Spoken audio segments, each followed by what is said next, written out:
Hello everyone, good evening. आज 1 जनवरी 2026 है और नव वर्ष की आप सभी को हार्दिक शुभकामनाएं।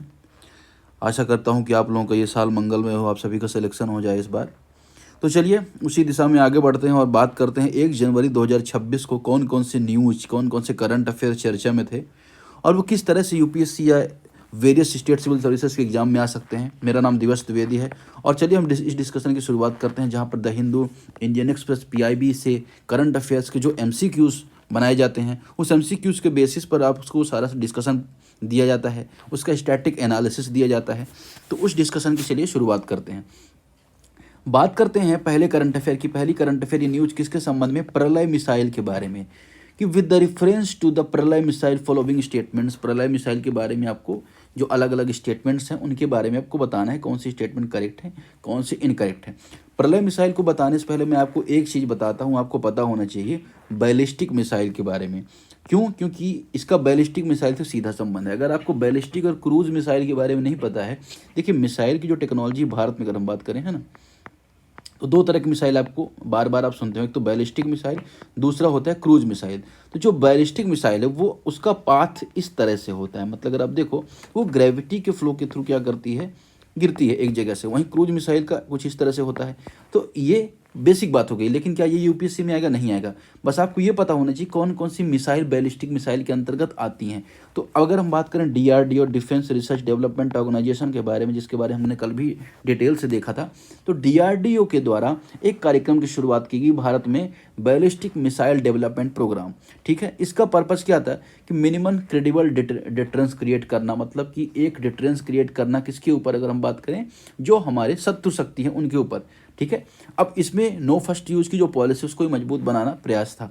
अब इसके सीरीज में पृथ्वी सीरीज की जो मिसाइल्स हैं उनको बनाया गया। पृथ्वी के बारे में आपने सुना होगा, पृथ्वी 1 के बारे में सुना होगा, जिसकी रेंज 150 किलोमीटर के आसपास थी, थल सेना यूज करती है। फिर उसके अलावा पृथ्वी 2 सीरीज की मिसाइल आई, पृथ्वी 3 सीरीज की मिसाइल आई, फिर अग्नि सीरीज की मिसाइल के बारे में आपने सुना होगा। ये भी बैलिस्टिक मिसाइल का पार्ट है, क्योंकि अग्नि सीरीज की जो अग्नि सीरीज 1 है जो 1000 किलोमीटर की रेंज है, अग्नि सीरीज 2 भी आ चुकी है, अग्नि सीरीज 3 आई, अग्नि सीरीज 4 आई, 5 आई, 6 भी लगभग यहाँ पे प्रयास किया जा रहा है। तो जो 5 और 6 आई वो इंटर कॉन्टिनेंटल बैलिस्टिक मिसाइल है, जो मतलब 5000 किलोमीटर के आसपास उनकी रेंज है। तो ये किस तरह की मिसाइल हैं? एक तरह की अगर आप बात करो बैलिस्टिक मिसाइल्स हैं। ठीक, पहली बात। दूसरी बात कि अगर आपने के सीरीज के सबमरीन्स के बारे में सुना होगा, सबमरीन से भी जो बैलिस्टिक मिसाइल लॉन्च होती हैं, सागरिका हो चाहे K4 हो, तो इस तरह से बहुत सारी बैलिस्टिक मिसाइल हैं। अभी डेवलपमेंट क्या हुआ अगर हम देखें करंट अफेयर्स में, बैलिस्टिक मिसाइल के बारे में क्यों बता रहा हूँ?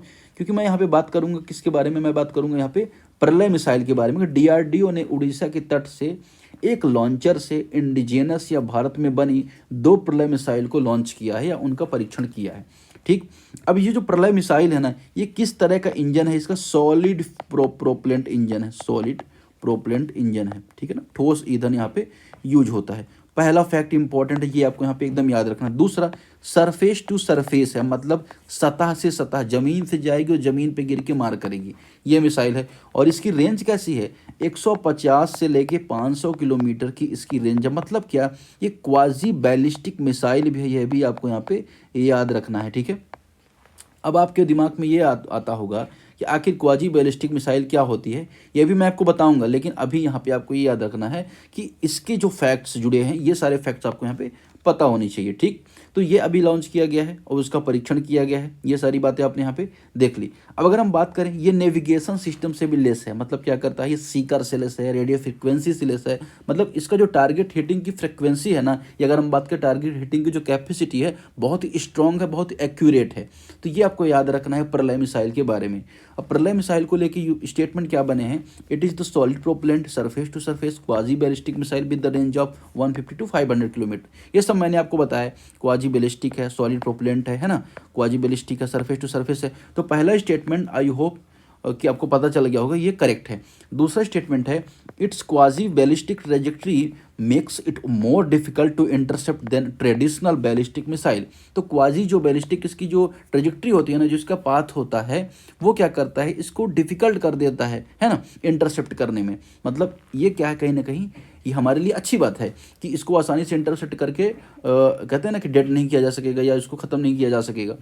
तीसरा स्टेटमेंट है यहाँ पे, it can be launch only from the fixed silos and not from the mobile platform.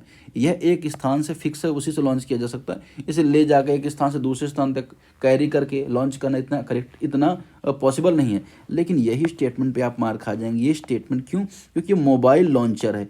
Mobile launcher इसका मतलब ये नहीं कि मोबाइल से आपने लॉन्च कर दिया अपने हैंडफोन से, नहीं नहीं नहीं, इसको एक जगह से दूसरे जगह ले जाके इसको लॉन्च करने के लिए इसको बनाया गया है, और ये मतलब कि ये इसमें सक्षम है।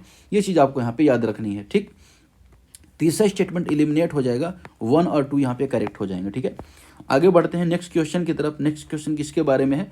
नेक्स्ट क्वेश्चन जो है भारत में इसमें आपकी करंट अफेयर्स में वो है, regarding the USBRL project consider the following statements. USBRL परियोजना के बारे में आपको यहाँ पे बताना है। अब यूएसबीआरएल परियोजना क्या है, पहले मैं इसका नाम आपको बता देता हूँ। इसको बोला जाता है Udhampur Srinagar Baramulla railway link. Udhampur Srinagar Baramulla railway link, इसको लेके न्यूज में ये थी कि 21वीं सदी का जो रेलवे है ना, उसमें बहुत सारी चीज़ें बदल रही हैं, कनेक्टिविटी बढ़ रही है। अगर हम बात करें लद्दाख वाले रीजन, अरुणाचल वाले रीजन, तो हर जगह कनेक्टिविटी बन रही है, अच्छे अच्छे पुल्स बन रहे हैं। तो ये जो प्रोजेक्ट है ना, इसी में अगर आप देखो तो लगभग 272 किलोमीटर का ये प्रोजेक्ट है, और लगभग 44,000 करोड़ रुपए इसकी लागत है, और लगभग 36 के आसपास इसमें सुरंगें बनी हैं, 943 से ज़्यादा पुल बने हैं। तो रेलवे के जो प्रोजेक्ट्स हैं वो बहुत तेज़ी से डेवलप कर रहे हैं। फिर चिनाब रिवर में भी इस तरह का प्रोजेक्ट चल रहा है यूएसबीआरएल का। विश्व का सबसे ऊंचा रेलवे पुल बन रहा है चिनाब में, अंजी रेलवे पुल है। तो अगर आप देखो तो रेलवे का विस्तार, रेलवे की जो कनेक्टिविटी है वो लगातार पूरी बढ़ती जा रही है, उसको लेके यहाँ पे बात हो रही है। आपने डेडिकेटेड फ्रेट कॉरिडोर के बारे में सुना होगा, तो वो सारी चीज़ें हो रही हैं। लेकिन क्वेश्चन तो यूएसबीआरएल के बारे में, लेकिन रेलवे से जुड़े कुछ और फैक्ट्स आपको यहाँ पे याद रखना जरूरी हो जाता है, क्योंकि एग्जाम में पूछे जा सकते हैं। जैसे अगर हम बात करें किसके बारे में, आपको पता होना चाहिए कि सबसे पहली रेल कब चलाई गई थी। ये भी वनडे एग्जाम में कई बार पूछा गया। 1853 में सबसे पहले रेल बॉम्बे से थाने चलाई गई थी, ठीक। अब वर्तमान में अगर देखें तो 18 रेलवे जोन है, ठीक है ना। ये भी कभी अगर स्टेटमेंट पूछे, अगर आपको लगे कि अपडेट हो गया है तो आप कमेंट कर दीजिएगा, आप चेक कर लीजिएगा, ठीक है। दूसरा, इसका हेडक्वार्टर कहाँ पे मिलेगा, आपको न्यू दिल्ली में देखने को मिलेगा। तो ये कुछ बेसिक फैक्ट हो जाते हैं किसके बारे में, रेलवे के बारे में, ठीक। अब एक और की फैक्ट मैंने आपको बताया, डेडिकेटेड फ्रेट कॉरिडोर। मतलब अगर आप देखोगे अभी क्या होता है कि जो माल ले जाने की गाड़ी होती है ना, उसी रूट पे चलती है सर्विस वाली गाड़ी। मतलब आदमी जो इंसान है वो ट्रैवल कर रहा है, उसी रूट में सामान भी जा रहा है, मालगाड़ी भी चल रही है। इससे क्या होता है कि मालगाड़ी की वजह से जो लोग ट्रैवल करते हैं उनको भी डिले हो जाता है, और जो ट्रैवल करने वाली जो रेल्स हैं उनकी वजह से मालगाड़ी डिले हो जाती है। तो ऐसा रूट बनाया जाएगा जिसमें सिर्फ जो सामान है ना उसे एक जगह से दूसरी जगह ले जाया जाएगा। तो ऐसे डेडिकेटेड फ्रेट कॉरिडोर को बनाया जा रहा है। इस तरह से कवच प्रणाली लेके आई जा रही है, जिससे ट्रेन के जो एक्सीडेंट्स हैं उनको कम किया जा सकेगा, है ना। तो ये सारा काम रेलवे सेक्टर में चल रहा है। चलिए, स्टेटमेंट यहाँ पे बनेगी, provide all weather rail connectivity Kashmir valley. USBRL project से कश्मीर वैली में सभी मौसम में रेलवे कनेक्टिविटी हो जाएगी। ये बात यहाँ पे करेक्ट है। दूसरा, पीआईबी में न्यूज़ देखिए बहुत इंपॉर्टेंट है, ये आप यहाँ पे याद रखिएगा। दूसरा, the project include 36 tunnel covering about 119 kilometre. इस परियोजना में लगभग 119 किलोमीटर लंबाई वाली 36 से अधिक सुरंगें शामिल हैं। तीसरा स्टेटमेंट यहाँ पे क्या कह रहा है, तीसरा स्टेटमेंट यहाँ पे है कि it is primarily A freight only corridor under the dedicated freight corridor system. यह डेडिकेटेड फ्रेट जो कॉरिडोर है उसके अंतर्गत केवल माल परिवहन के लिए इसे डेवलप किया जा रहा है। इस स्टेटमेंट में कौन सी स्टेटमेंट करेक्ट होगा ये आपको यहाँ पे बताना है। तो आपको पता होना चाहिए कि ये तीसरा स्टेटमेंट इनकरेक्ट है। क्यों इनकरेक्ट है? क्योंकि ये जो प्रोजेक्ट चलाया जा रहा है यूएसबीआरएल, है ना, ये एक तरह का सिर्फ ऐसा नहीं कि माल को ले जाने के लिए, सामान को ले जाने के लिए, ये बेसिकली यात्रियों को भी ले जाने के लिए है और सामान को भी ले जाने के लिए है। तो दोनों को यहाँ पे ये कवर करेगा। तीसरा जो ऑप्शन एलिमिनेट हो जाएगा, 1 2 यहाँ पे इसका करेक्ट हो जाएगा। फिर हम अगले क्वेश्चन की तरफ बढ़ेंगे। यहाँ पे किसके बारे में है, with the reference of Chenab rail bridge को लेके यहाँ पे न्यूज़ थी, चिनाब रेल ब्रिज को लेके नहीं थी, उसको हम यहाँ पे देखेंगे। अगर हम बात करें उससे पहले कुछ और क्वेश्चन है उसको हम यहाँ पे थोड़ा सा नजर डाल लेते हैं। जैसे मुझे लगता है कि जो इंपॉर्टेंट क्वेश्चन और बचे हैं सबसे पहले उनकी क्रोनोलॉजी में डिस्कस कर लेते हैं, उसके बाद उसमें चलते हैं।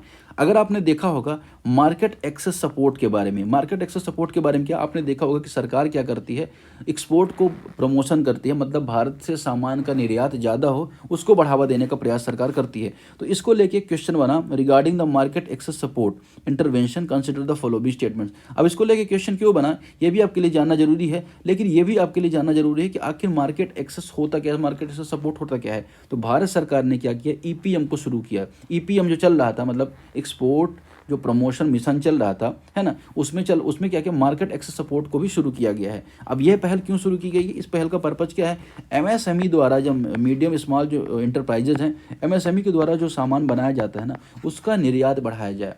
ठीक, ये बात है यहाँ पे मेन, तो ये बात ये हो गई। लेकिन आपको ये भी पता होना चाहिए कि एक्सपोर्ट को या निर्यात को बढ़ावा देने के लिए सरकार और कौन कौन से प्रयास कर रही है। जैसे अगर आपने देखा होगा, किसके बारे में, ईपीएम के बारे में सुना होगा, एक्सपोर्ट प्रमोशन मिशन के बारे में सुना होगा।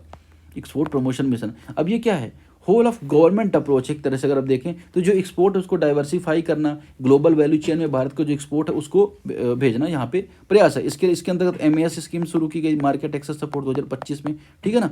और ये किसका पार्ट है, अगर देखें जो निर्यात दिशा है एक तरह के, उससे भी ये जुड़ा हुआ है। ये बात भी आपके लिए थोड़ा सा इंपॉर्टेंट यहाँ पे हो जाती है। ठीक, अब अगर हम बात करें इसमें, it is the sub scheme of under निर्यात दिशा जो स्कीम सरकार की चल रही थी, उसके अंतर्गत एमएएस मार्केट एक्सेस सपोर्ट को शुरू किया गया है। ये बात यहाँ पे एकदम करेक्ट हो जाएगी।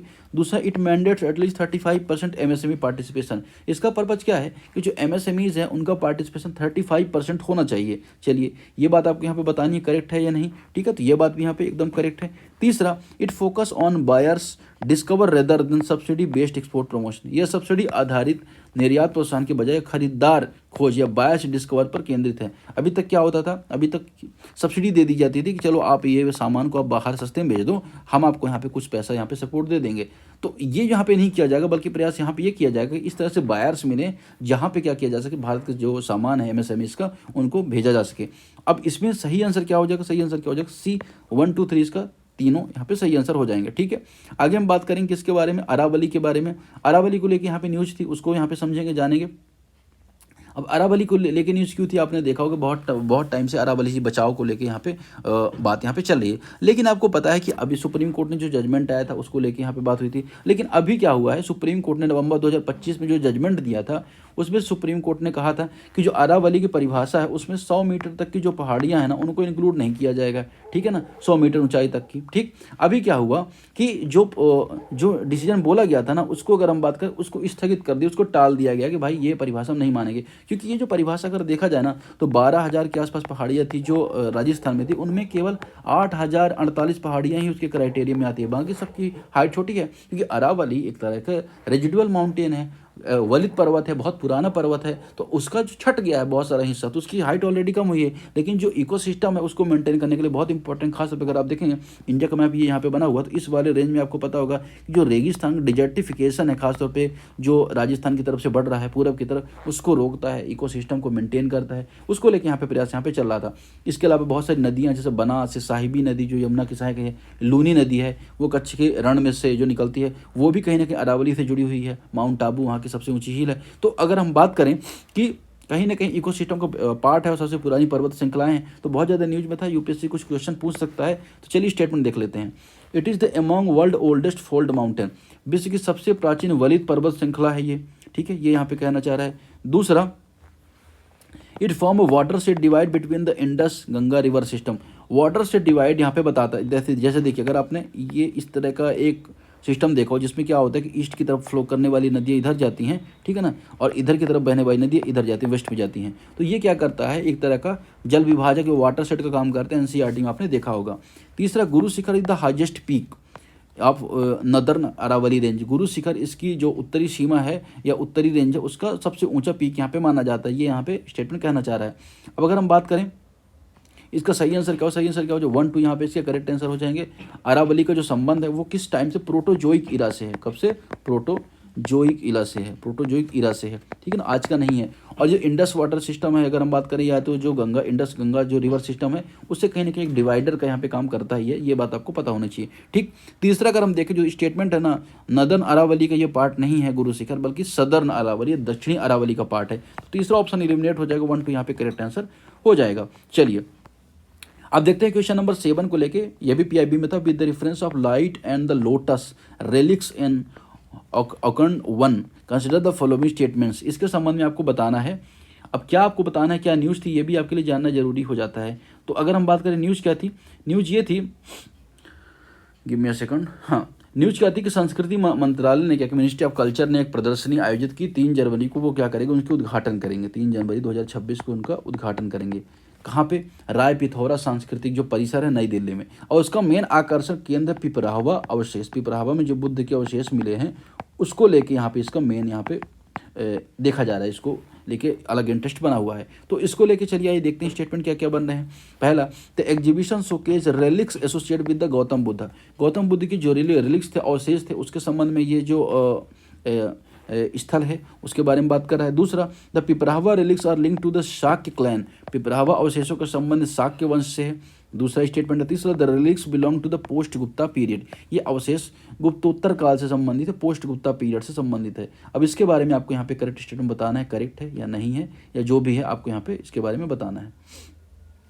अब अगर हम देखें, बात करें, अब यहाँ पे हम आएंगे इसके बारे में, लेकिन थोड़ा सा गौतम बुद्ध के बारे में भी जान लेते हैं हल्का सा, क्योंकि रिवीजन आपको हो जाएगा। गौतम बुद्ध का जन्म कहाँ हुआ था आपको पता होना चाहिए, लुम्बिनी में हुआ था, जो वर्तमान में नेपाल में है, ठीक है ना, ठीक, ये आपके लिए पता होना चाहिए। और ज्ञान उनको कहाँ पे प्राप्त हुआ, कहाँ पे उनको ज्ञान प्राप्त हुआ, आपको पता है कि 29 वर्ष की अवस्था में वो घर से निकल गए, है ना, और बाद में बोध गया पहुँचे, बोध गया में उनको ज्ञान की प्राप्ति हुई। अब इंपॉर्टेंट चीज़ आती है कि फर्स्ट उन्होंने जो उपदेश था वो किसको दिया था, प्रथम उपदेश किसे दिया था, तो वो कहाँ पे दिया था, तो उन्होंने सारनाथ, जिसे बनारस कहा जाता है, वहाँ पे उन्होंने पहला उपदेश दिया था। और कहाँ पे उनकी मृत्यु हुई थी, तो उनकी मृत्यु या महापरिनिर्वाण जिसे कहा जाता है वो कहाँ पे थी, कुशीनारा में हुई थी, जहाँ मल्लों का राज्य हुआ करता, तो कुशीनारा यहाँ पे उनको अगर हम बात करें प्राप्त हुई थी। अब अगर बात करें पिपरावा रिलिक्स है, इसके बारे में स्टैटिक्स, तो पिपरावा जो रिलिक्स है इसकी 19वीं सदी में खोज हुई थी, और इसका संबंध शाक्य से माना जाता है। और शाक्य कौन थे, गौतम बुद्ध थे, तो जाहिर सी बात है कि उनसे इनका संबंध यहाँ पे जोड़ा जा रहा है। अगर हम बात करें बुद्ध जो धर्म था उसको लेकर 4 काउंसिल भी इंपॉर्टेंट हो जाती है। जैसे पहली काउंसिल हुई थी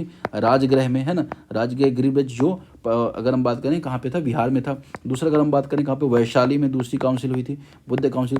थर्ड जो इंपॉर्टेंट काउंसिल हुई थी पाटलिपुत्रा हुई थी, कहाँ पे, पाटलिपुत्रा हुई थी, यहाँ पे, ठीक, जहाँ अशोक हुआ करता था, अशोक के टाइम पे हुई थी। और जो फोर्थ जो बुद्धिस्ट काउंसिल वो कहाँ पे हुई थी, कुंडलवन में हुई थी, कुंडलवन में हुई थी, कहाँ पे, कश्मीर में, ठीक, ये बात आपको यहाँ पे याद रखनी है। अब राजगृह, वैशाली, नालंदा ये सारे बिहार में है, आपको स्थल आपको पता होना चाहिए। अशोक से जुड़ा एक और स्थल अमरावती जो स्तूप है वो आंध्र प्रदेश में है। सांची स्तूप के बारे में आपने सुना होगा, भरहोती स्तूप के बारे में सुना होगा, वो होती ना मध्य प्रदेश में है। अब अगर हम बात करें बुद्धिज्म में एक और इंपॉर्टेंट चीज़ आती है, आपको रिविजन के लिए मैं बता दूँ, त्रिरत्ना, बुद्ध धम्म जो संघ होते हैं वो त्रिरत्ना की बात करते हैं। बुद्धिज्म में जो अष्टांगिक मार्ग की बात करता है, और बुद्धिज्म में मध्यम मार्ग के सिद्धांत या मध्यम मार्ग के मिडिल पाथ की भी बात करता है। इसमें क्या सही स्टेटमेंट होगा, इसमें सही स्टेटमेंट होगा A 1 और 2। गुप्तोत्तर काल, पोस्ट गुप्ता से इसका संबंध नहीं है, जो पोस्ट गुप्ता के बारे में यहाँ पे बोला जा रहा है गुप्तोत्तर काल से इसका संबंध है, ये बात यहाँ पे इनकरेक्ट है। चलिए आगे बढ़ते हैं नेक्स्ट क्वेश्चन की तरफ। यहाँ पे एक नेक्स्ट क्वेश्चन किसके बारे में है, land stack under the DILRMP के बारे में, रिगार्डिंग द लैंड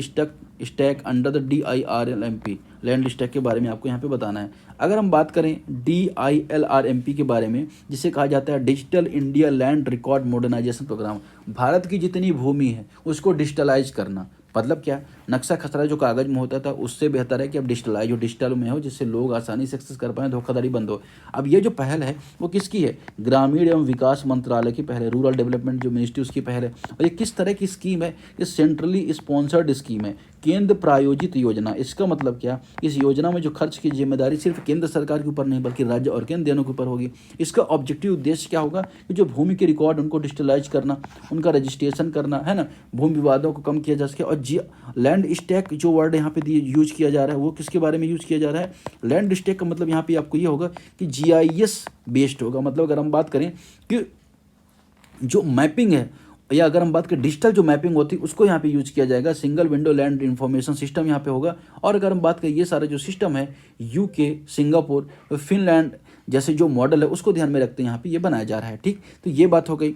अब दूसरा अगर हम स्टेटमेंट पढ़ते हैं चलिए इसके बारे में, ठीक, लैंड किस सब्जेक्ट में आता है ये मैं आपसे पूछ रहा हूँ, लैंड किस सब्जेक्ट में आता है, सेंट्रल सब्जेक्ट में आता है, स्टेट में आता है, या जो अगर हम बात करें ये कंकरेंट लिस्ट में आता है, किस लिस्ट में आता है ये आपको यहाँ पे कमेंट सेक्शन में बताना है। चलिए पहला स्टेटमेंट है कि it is the GIS enable integrated digital land governance platform.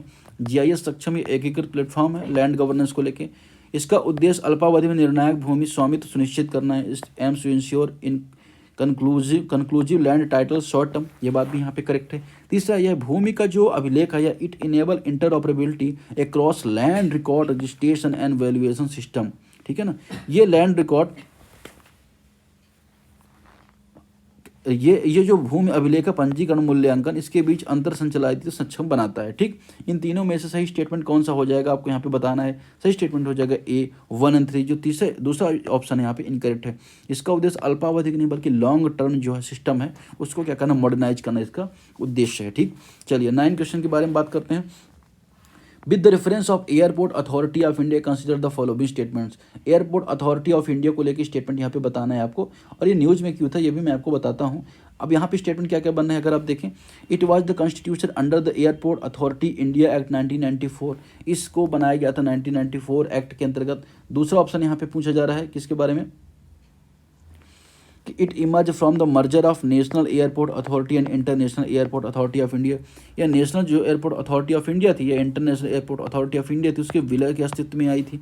तीसरा, it regulate international civil aviation standard globally. ये क्या करता है, इंटरनेशनल जो सिविल एविएशन है ना उसको क्या करता है, रेगुलेट करता है। अब इन तीनों में से सही क्या होगा ये आपको यहाँ पे बताना है। तो अगर हम बात करें इन तीनों में से सही आंसर क्या हो जाएगा, 1 और 2 हो जाएगा। जो तीसरा ऑप्शन है यहाँ पे इंटरनेशनल, किसको रेगुलेट क्यों करेगा, क्योंकि जो इंटरनेशनल सिविल एविएशन है ICAO इसके बारे में देखें तो ये 1994 में इसको इस्टेब्लिश किया गया था, और इसके लिए कन्वेंशन इंपॉर्टेंट हो जाता है शिकागो कन्वेंशन। शिकागो कन्वेंशन इससे जुड़ा हुआ है, और इसके हेडक्वार्टर आपको कहाँ पे देखने को मिलेगा, तो इसका क्वार्टर आपको देखने को मिलेगा मॉन्ट्रियल, और मॉन्ट्रियल कहाँ पे, ये कनाडा में है। ठीक, अब ये UN की एक स्पेशलाइज एजेंसी, ये भी आपको पता होना चाहिए, और UN को स्टैब्लिश किया गया था 24 अक्टूबर 1945 में। ठीक है ना, UN की 6 बॉडी हैं, कल मैंने इसके बारे में डिटेल से बताया था। और जो इंटरनेशनल सिविल एविएशन अथॉरिटी है उसमें 193 मेंबर हैं, और भारत भी इसका संस्थापक सदस्य है। इसका पर्पज क्या है कि जो इंटरनेशनली जो सिविल एविएशन होता है वो सेफ हो, सिक्योर हो, एफिशिएंट हो, सस्टेनेबल हो, ये उसका पूरा पर्पज जाता है किसका, इंटरनेशनल सिविल एविएशन का। और रही बात शिकागो कन्वेंशन की, तो शिकागो कन्वेंशन जो इससे जुड़ा हुआ है इसको 1944 में साइन किया गया था। अगर हम बात करें तो भारत ने भी इसको साइन किया। इसका पर्पज क्या है कि क्या करना है कि सिविल एविएशन को लेकर जो रेगुलेशन उसका यहाँ पे पालन करना है, और इसको लेकर तीन साल में बैठक भी हुआ करती है किसकी, ICAO की, असेंबलीज की। हालांकि इसको लेकर काउंसिल भी जो डिसीजन मेकिंग में काम करती है वो 36 देश उसमें मेंबर होते हैं, लेकिन ये सारी बातें आपको थोड़ा सा यहाँ पे याद रखनी है। चलिए और कौन सा क्वेश्चन बच रहा है इसको देख लेते हैं। चलिए क्वेश्चन नंबर 7 बच रहा है, क्वेश्चन नंबर 3 क्वेश्चन को तो मैं आपके लिए छोड़ूंगा, आपको यहाँ पे कमेंट करना है इसके बारे में, लेकिन पहले 7 को यहाँ पे डिस्कशन कर लेते हैं, या 4 को डिस्कस कर लेते हैं। रिगार्डिंग द हनीमाधु इंटरनेशनल एयरपोर्ट, हनीमाधु अंतर्राष्ट्रीय हवाई अड्डे के बारे में आपको बताना है क्योंकि अभी न्यूज़ में था। Consider the following statements. India extended USD 800 million line of credit for its redevelopment, पहला स्टेटमेंट है। दूसरा, यह मालदीव के हादहालू एटॉल में स्थित है, दूसरा स्टेटमेंट है। और तीसरा स्टेटमेंट है अगर हम बात करें, it is airport authority of India function under the ministry of external affairs. जो एयरपोर्ट अथॉरिटी ऑफ इंडिया है वो मिनिस्ट्री ऑफ एक्सटर्नल अफेयर्स के अंतर्गत काम करती है। ये यहाँ पे आपको बताना है इन तीनों में से सही आंसर कौन सा होगा। ठीक है, अब अगर आप बात थोड़ा सा भी अगर आपको पता होगा, विदेश मंत्रालय नहीं बल्कि जो सिविल एविएशन मिनिस्ट्री है, नागरिक जो उड्डयन मंत्रालय है वो इसको काम करेगा। ठीक है ना, तो ये जो ऑप्शन तो यहाँ पे ऑलरेडी इनकरेक्ट हो जाएगा। ठीक, तो इसका सही आंसर क्या हो जाएगा, सही आंसर क्या हो जाएगा 1 और 2। लेकिन न्यूज़ में क्यों था, तो सिविल एविएशन जो है उसने एयरपोर्ट अथॉरिटी ऑफ इंडिया से मालदीव के जो हनीमाधु हवाई अड्डा है ना उसके मैनेजमेंट है तो भारतीय कंपनियों को शामिल करने के लिए जो प्रस्ताव किया गया था उसकी जांच करने को कहा है किसको, एयरपोर्ट अथॉरिटी ऑफ इंडिया को। ठीक है, ये बात आपको यहाँ पे याद रखें। तो हनीमाधु जो द्वीप है ये इंपॉर्टेंट हो जाता है, तो मालदीव्स का पार्ट है, ये आपको पता होना चाहिए। ठीक है, अब आगे बढ़ते हैं। लास्ट क्वेश्चन है, question number 3। With the reference of Chenab rail bridge consider the following statements. Chenab नदी कहाँ से निकलती है, ये आपको कमेंट सेक्शन में बताना है कहाँ से निकलती है और इसकी लेंथ कितनी है और किस में जाके मिलती है। ये तीनों चीज़ आप यहाँ पे कमेंट करेंगे, ये मैं नहीं बताऊंगा, सिर्फ मैं इस आंसर को डिस्कस करूंगा। It is the world highest railway arch bridge, विश्व का सबसे ऊंचा रेलवे आर्क पुल है। दूसरा, it is engineered with stand high seismic activity and extreme and condition, ये उच्च भूकंपीय गतिविधि अत्याधिक पवन परिस्थिति को सहन करने के लिए अभियांत्रिकी रूप से डिजाइन किया गया चिनाब रेलवे पुल को। It is the part of Mumbai Ahmedabad highway special project, ये मुंबई अहमदाबाद जो हाईवे प्रोजेक्ट है उसका पार्ट है, ये आपको यहाँ पे बताना है। ठीक है, अब अगर हम बात करें तो ये जो प्रोजेक्ट है ना, मेन प्रोजेक्ट जिसके बारे में बात कीजिए उसे कहा जाता है USBRL। ये पूरी परियोजना का एक और हिस्सा है कि चिनाब का जो रेलवे पुल बनाया जा रहा है। अब चिनाब का जो रेलवे पुल बनाया जा रहा है उसको लेकर आपको ये पता होना चाहिए कि ये इसकी जो ऊंचाई है कितनी है, 359 मीटर है, बहुत ऊंचा पुल है, इस वजह से ये न्यूज में आ रहा है।